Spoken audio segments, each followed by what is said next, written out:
तो गुजरात की सियासत से जुड़े वो तमाम सवाल जो न सिर्फ गुजरात की जनता बल्कि पूरा देश जानना चाहता है, हमारे खास सेशन यानी कि गुजरात अधिवेशन के जरिए अब तक आप तक पहुंच चुके हैं। लेकिन आगे भी आने वाला पड़ाव ऐसा है जो बहुत ज़्यादा दिलचस्प होने वाला है, बेहद खास होने वाला है। बहुत से खास मेहमान गुजरात की सियासत से जुड़े हुए वरिष्ठ दिग्गज हस्तियां हमारे साथ इस वक्त भी मौजूद हैं, जिनसे खास बातचीत यहाँ पर हमारे सहयोगी करेंगे। लेकिन इस बीच सबसे ज़्यादा ज़रूरी हो जाती है दर्शकों की वो भूमिका जिनमें उनके सवाल शामिल होते हैं। और इस वक्त हमारे साथ गुजरात अधिवेशन का हिस्सा कुछ ऐसे ही दर्शक हैं जिनके जहन में कई सवाल होंगे। मेरी सहयोगी रीमा के पास चलेंगे ताकि उनके सवाल हम तक पहुँच सके। मैं फिर दर्शकों से चाहूंगी कि कोई सवाल है जो इस सेशन के जरिए हम उठा सके, किसी नेता, तो आप प्लीज हाथ उठाइए अगर किसी को कोई सवाल पूछना है। तो कोई सवाल ऐसा जो आप यहाँ पे जो गुजरात चुनाव से जुड़ी हुई बातें हो रही हैं उसमें आप महिलाएं अभी तक खामोश हैं, क्यों? मतलब वोट कास्ट करती हैं तो मुद्दे तो होंगे ही। मुद्दे तो बहुत कुछ है, पर अभी वक्त आएगा तो बता देंगे। नहीं तो आपके सारे लीडर्स यहाँ पहुंच रहे हैं तो कोई तो ऐसा सवाल होगा। अच्छा, आपको बोलना है। बिल्कुल, गृह मंत्री पहुंचने वाले हैं, अमित शाह। आपने बोला कि गुजरात की लेडीज क्यों शांत है? हाँ। क्योंकि बिना मांगे जो हिफाजत हमें मिली है, अगर कुछ फरियाद है तो करे ना। फरियाद जैसा तो कुछ है ही नहीं। हमने 80 भी देखी, हमने लेट 70 भी देखी। हम खुद के ही घर में इतने डर रहे थे कि घर के बाहर नहीं निकल सकते थे। हमारे पास सब मौजूद है जो भी हमने भुगता है। और जब शेर का राज आया तो पता चला कि बाप तो ऐसा होना चाहिए जो शेर है नरेंद्र मोदी। बिल्कुल, ये मोदी का शहर है, ये मोदी का गुजरात है। कोई और सवाल है? युवा इधर दिख रहे हैं कुछ? हाँ बिल्कुल, आपका सवाल। मेरा सवाल, मैं आई तो थी आपके पास। सवाल तो नहीं है, मैं ये कहना चाहूँगी सवाल इसलिए नहीं है क्योंकि गुजरात पुलिस, दिल्ली पुलिस भी है और गुजरात पुलिस भी है। लेकिन गुजरात पुलिस का कहना है या हम सबका यही कहना है कि हाँ, हमारी बेटियां रात को 12 बजे तक भी सेफ हैं। लेकिन दिल्ली में हम, बॉम्बे में हम 12 बजे तक बेटियों को फ़ोन करते हैं कि बेटा कहाँ पर।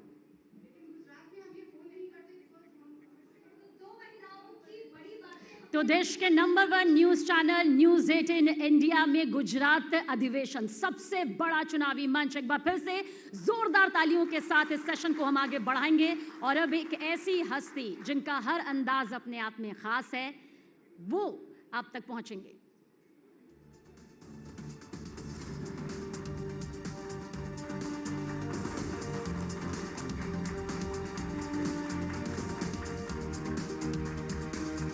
देश का number 1 Hindi news channel news 18 India, सबसे बड़ा चुनावी मंच गुजरात अधिवेशन के जरिए हर वो सियासत की तस्वीर जो कि गुजरात से जुड़ी हुई है आप तक हम पहुंचा रहे हैं। और अब बेहद खास मेहमान इस वक्त हमारे साथ मौजूद है।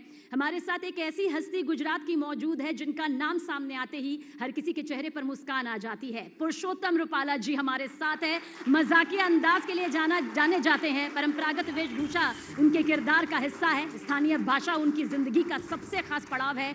अमीश देवगन जी मेरे सहयोगी के साथ इस चर्चा में आप देखिए कितनी दिलचस्प बातें यहाँ पर निकल कर सामने आएंगी। तो मेरे साथ केंद्रीय मंत्री पुरुषोत्तम रूपाला जी हैं। रूपाला जी, आपका अभिनंदन है न्यूज 18 पर। जैसे ही आपका नाम लिया तो पब्लिक जो थी उसने तालियों के साथ और सीटियों के साथ आपका स्वागत किया। एक सवाल जो कि इस समय सबके मन में है कि 27 साल हो गए भारतीय जनता पार्टी के शासन को, इस बार गुजरात की जनता आपको क्यों चुनेगी? कुछ सवाल ही मेरे हिसाब से जवाब हो जाते हैं। देखो, मुझे कोई घड़ी पसंद आ जाती है जी तो मैं लाइफ लॉन्ग यूज करता हूं। और आपको बताता हूं कि मैं मुझे इस विषय को जिक्र नहीं करना चाहिए, मगर जिन चीज का टेस्ट माफक आ जाता है वो टेस्ट लाइफ टाइम चलता है। तो आप कह रहे हैं गुजरात की जनता को बीजेपी का टेस्ट आ गया है? गुजरात की जनता को भारतीय जनता पार्टी के प्रशासन से जुड़ाव हो गया है। वो अपनी चॉइस से सरकार बनाते हैं, अब तक बना रहे हैं, इस बार भी बनाएंगे। पर ये जो टेस्ट है, कई बार मुंह का जायका बिगड़ भी जाता है, कई बार कोई कंकर आ जाए, पत्थर आ जाए तो जायका बिगड़ भी जाता है, कहीं ये तो नहीं होगा? वो आ नहीं जाता है, वो लाने की कोशिश होती है और उन कोशिश को गुजरात की जनता बहुत समय से नाकाम कर रही है। लेकिन पिछला चुनाव हमने देखा जिसमें इतना टाइट चुनाव था, बीजेपी 99, कांग्रेस 77। कांग्रेस ने कहा था कि इस बार थोड़ी कसर रह गई, अगली बारी नरेंद्र मोदी की विदाई इसी गुजरात से करेंगे हम। क्या कहते हैं आप? ये वो लोग हैं जो 90 से यही नारा लगा रहे हैं और 90 से न तो संभल सके हैं। और मुझे लग रहा है कि आप कांग्रेस शब्द इतना जोर से बोल रहे हैं, उनको ये तो बताना चाहिए कि फॉर्म भरने तक इनके कमरे से लोग निकल रहे हैं, फॉर्म भरने तक उनकी कांग्रेस टूट रही है। वो कांग्रेस के लोग अभी नारा लगाएंगे, क्या होगा? वो कह रहे हैं जो डरता है वो चले जाता है। अरे जो डर रहा है संघ और बीजेपी से वो चले जाता है। मैं आपको नाम के साथ बताना चाहता हूं कि जिसको 10 बार चुनाव में हम नहीं हरा सके, ऐसे मोहन सिंह भाई पार्टी से निकल जाते, उसके लिए डरने की बात कैसे कहेंगे? वो कांग्रेस पार्टी को आत्मचिंतन करना चाहिए कि ऐसे इनके दिग्गज नेता जिनको मैं एक्सेप्ट करता हूं कि हम नहीं हरा सके, वो निकल गए। वो इनको किसका डर था? पर चिंतन तो कर रहे हैं, मंथन भी कर रहे हैं। भारत जोड़ो यात्रा राहुल गांधी जी ने निकाली हुई है। नहीं, वो मतलब ये जो यहाँ हमारे लिए जो नारे लगाते हैं, नहीं कि भी हम आ रहे हैं, हम आपको विदा कर रहे हैं, वो विदा नहीं कर रहे हैं, वो अपने नेताओं को विदा करने से रोकने के काम में कामयाब हो, इतना काम करे। लेकिन क्या आपको लगता है, क्योंकि आपने नरेंद्र भाई के साथ, अमित भाई के साथ बड़े करीबी के साथ काम किया बीते गत वर्षों में, अब आप केंद्र की राजनीति में हैं, क्या आपको लगता है कि पिछली बारी जो भारतीय जनता पार्टी बहुत कठिनाई के साथ चुनाव जीती, इस बार क्योंकि तीसरी पार्टी भी है, कहीं आपकी भाषा में कहीं जायका ना बिगड़ जाए, कहीं टेस्ट ना बिगड़ जाए? देखो, पिछले बार के चुनाव में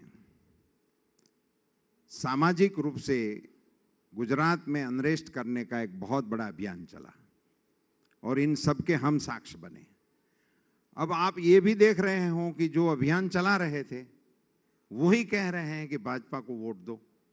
इतना बड़ा बदलाव करने की क्षमता भारतीय जनता पार्टी की गुजरात की इकाई ने हासिल कर ली है। इसके लिए मैं गुजरात बीजेपी को धन्यवाद देना चाहूंगा। उन्होंने ये कामयाबी अब हासिल कर रही है। लेकिन कांग्रेस के वरिष्ठ नेता पृथ्वीराज चौहान यहाँ पे थे, जो कि महाराष्ट्र के पूर्व मुख्यमंत्री भी है, इसी मंच पे वो थे और उन्होंने बोला बीजेपी डराकर, ईडी से धमकवाकर लोगों को शामिल करवा लेती है अपनी पार्टी में, तो हम क्या करें? बीजेपी हो या कोई भी दल हो जी, और जो राजनीति में आता है ना आदमी जी, वो पहले तो डरता होता तो राजनीति में ही नहीं आता। सो डरने वाली बात। और अब जब तक आप उसके दल में हैं तब तक निर्भीक हैं, निडर हैं, लीडर हैं, और जैसे ही आपके दल से निकल जाते हैं डरपोक हैं, डराते हैं। ऐसा कैसे हो सकता है? ऐसे मापदंड करके किसी नेताओं के सामने ऐसी बातें रखना, उसको मैं उचित नहीं मानता हूं। और बीजेपी के लिए डरा धमका के लोगों को अपने दल में शामिल करने का जो एलिगेशन लगा रहे हैं, इसलिए मैंने ये उदाहरण दिया था। मैं इसका बार बार जिक्र नहीं करना चाहता हूं, मगर लोकतंत्र में भय के हिसाब से कभी लोकतंत्र में विजय हासिल हो ही नहीं सकती है। इसके लिए आपको लोक चाहना करनी पड़ती है, लोगों के दिल को जीतना पड़ता है, लोगों पे विश्वास अर्जित करना पड़ता है। लेकिन क्योंकि आपने बोला कि लोगों के दिलों को जीतना पड़ता है, लेकिन बीजेपी का एक लक्ष्य होता है कि बीजेपी चुनाव जीते, जो किसी भी पॉलिटिकल पार्टी का होगा। लेकिन क्या आपको लगता है कि बीते कुछ वर्षों के अंदर भारतीय जनता पार्टी ने जिस तरह से प्रदेश स्तर पर कई सरकारें भारतीय जनता पार्टी ने बनाई हैं, कांग्रेस कहती है कि उनकी सरकारें गिरा के बनाई गई है, उससे कहीं ना कहीं लगता है कि जीते कोई भी सरकार आप ही बना लेते हैं? देखो, जब कोई भी जीते और हम ही सरकार बना लेते हैं, मुझे देश के राज्यों में नहीं जाना है। यहाँ हमारी जीती हुई सरकार टूट गई थी और हमारे ही दल के नेता को मुखिया बनाकर यहाँ गुजरात में ही सरकार बना ली गई थी। वो क्या हम भारतीय जनता पार्टी वालों ने बनाई थी? मगर गुजरात की अरसा हो गया, मगर यहाँ का ही हादसा है ना भैया। हम और राज्यों की राजनीति में हमारे घर में हो वो हमारे काम का नहीं है, और कहीं पे कुछ गिरे तो वो हम गिरा रहे, हमारा गिरा रहे थे। वो कौन गिरा रहे थे, किसने गिराया था? और जिसने भी गिराया था, मगर गुजरात की जनता ने इसको संभाल लिया, इसलिए पुनः भारतीय जनता इधर काम पे आई, सरकार में आई। एक सवाल मैं आपसे पूछता हूं, बार बार टारगेट किया जाता है गुजरात को, गुजरात के मॉडल को, नरेंद्र मोदी को, अमित भाई को।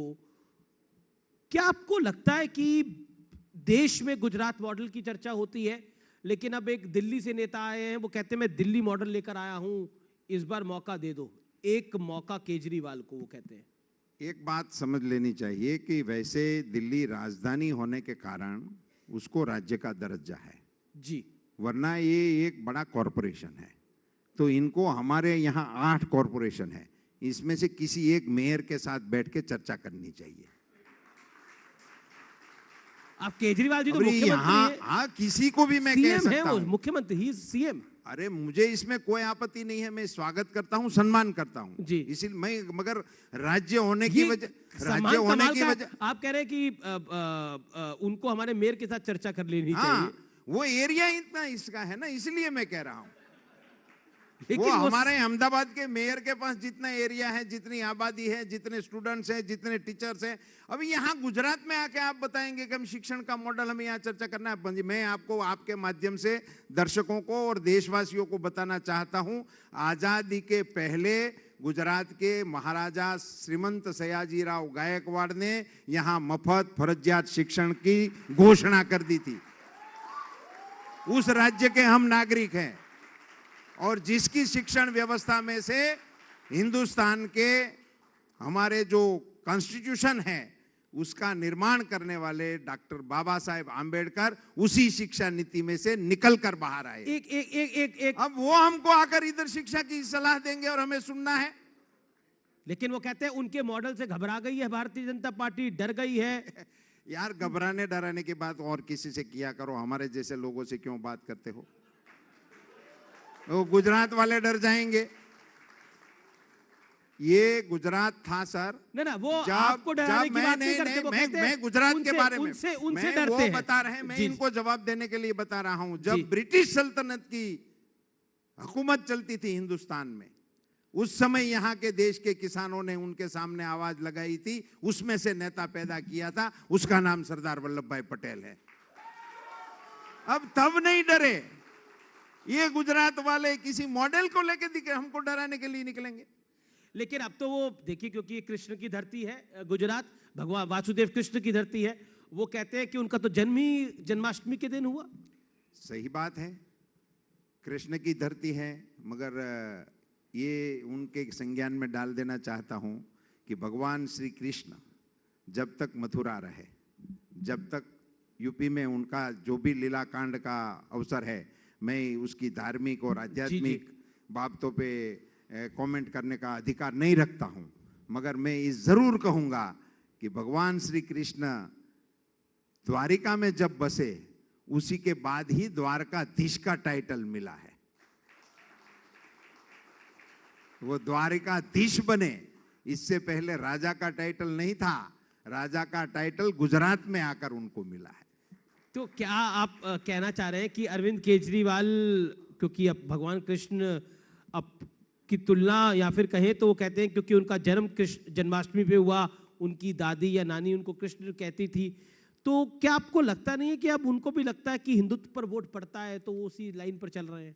नहीं, उसको जिस लाइन पे चलना है उसको मुबारक, मगर उनको खुद के मंत्रियों के बारे में उसकी सलाह गुजरात वासियों के पहले देनी चाहिए।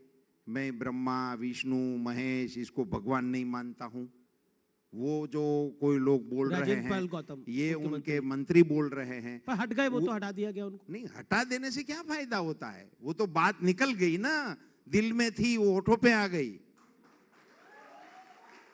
अब उस पर वो जो बूंद से जाती है ना, वो कहावत है पुरानी, वो फिर ओजो से नहीं सुधरती है। जी, चलिए राहुल गांधी की थोड़ी बात कर लेते हैं।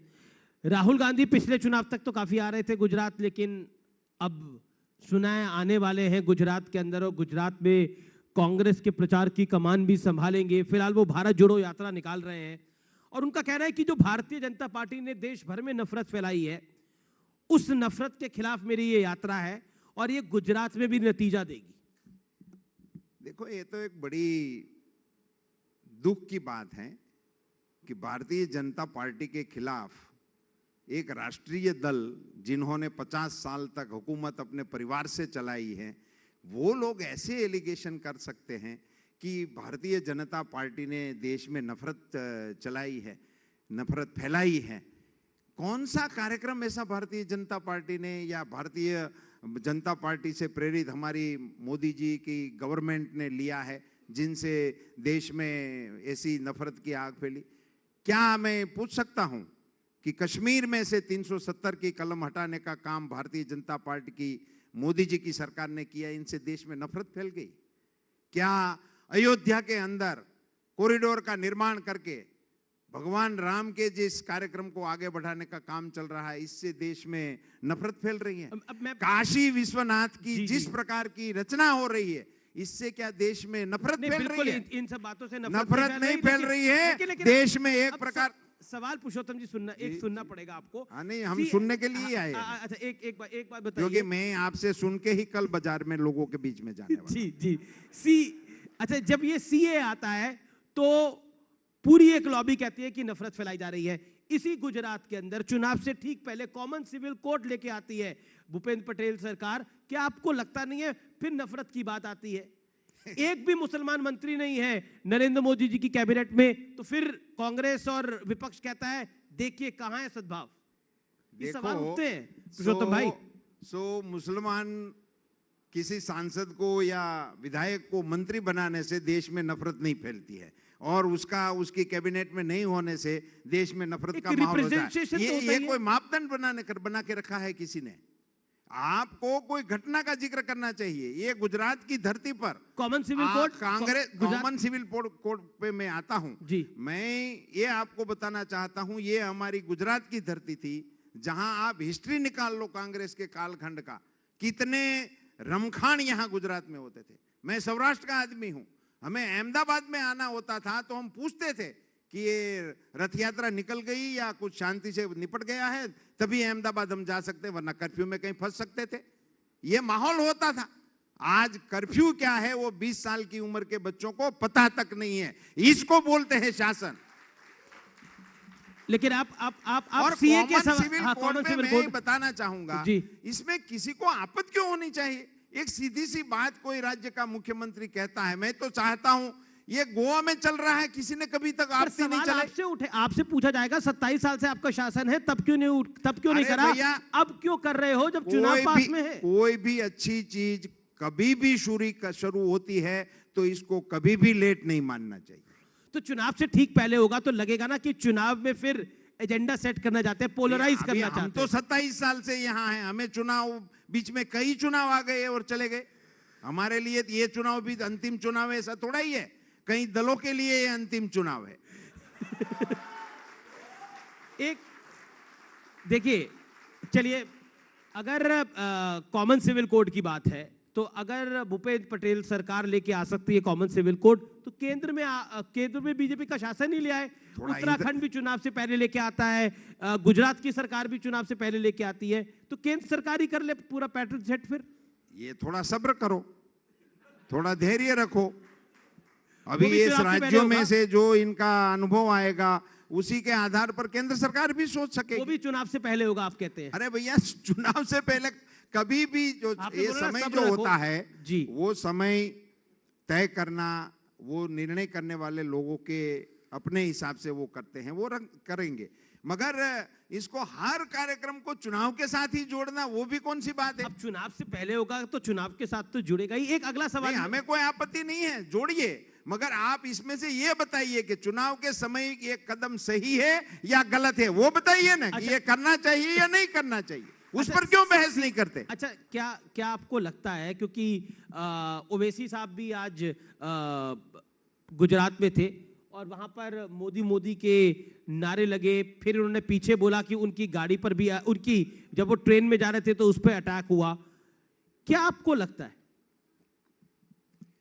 नहीं, ये किसी भी प्रचार करने वाले किसी भी दल के नेता के ऊपर अटैक का होना, उसी को मैं वाजिब नहीं मानता हूँ। मैं उन सभी से सब्र करना चाहता हूँ और मैं गुजरात के मतदाताओं को, गुजरात के नागरिकों को आपके इस कार्यक्रम के माध्यम से विनम्र अपील करना चाहता हूँ कि गुजरात बहुत ही शांतिप्रिय राज्य है।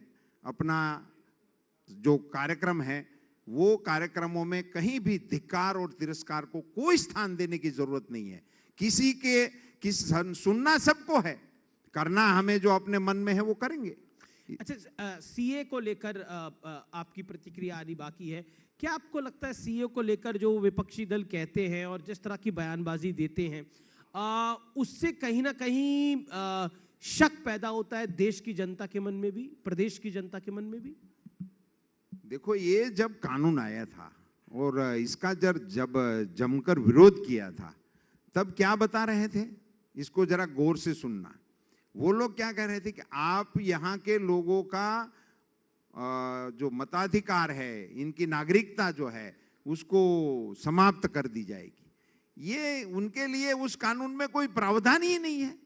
वो तो किसी को नागरिकता देने का कानून है, किसी की नागरिकता छीनने का इसमें कोई भी कानूनी प्रावधान ही नहीं है। इसी को उल्टा बनाकर आप देश में प्रचार किया।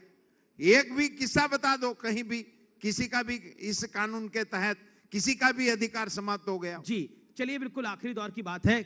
भारतीय जनता पार्टी की इस बार कितनी सीटें आ रही हैं? कई लोग कह रहे हैं कि आम आदमी पार्टी जो वोट काटेगी उसका फायदा आप लोगों को मिल जाएगा, इसलिए आपका रिकॉर्ड बन जाएगा इधर। देखो, मैं ये ज्योतिषी और भविष्यवाणी और ये Opinion poll तो उसी मानते में होंगे। कभी मैं पढ़ता ही नहीं हूं। मैं जरूर ये दावा करूंगा कि भारतीय जनता पार्टी गुजरात प्रदेश के इतिहास में सबसे बड़ी जीत हासिल करने के लिए इस चुनाव में आगे आएगी। क्योंकि आपने नरेंद्र भाई के साथ या अमित भाई के साथ काफी लंबे अरसे तक काम किया है।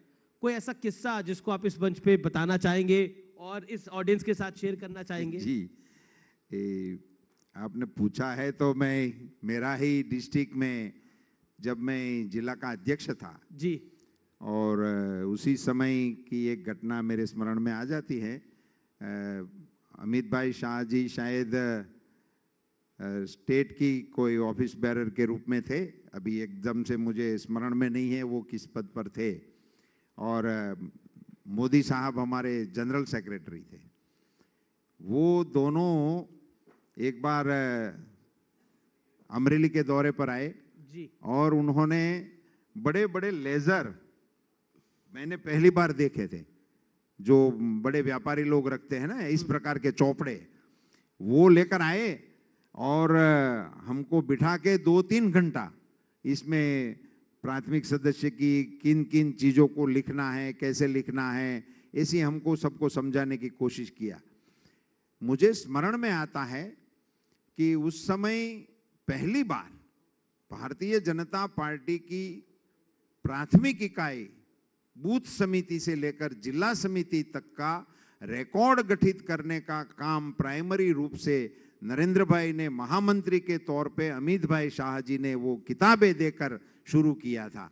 आज वो ऑनलाइन तक की प्रक्रिया में पहुंच चुका है और 44,000 से ज़्यादा बूथों पर भारतीय जनता पार्टी की पेज समितियां बन गई हैं। उस समय हमारे जिला के रिकॉर्ड का अस्तित्व नहीं था, वहीं से उन्होंने संगठन को गढ़ने का काम शुरू किया था।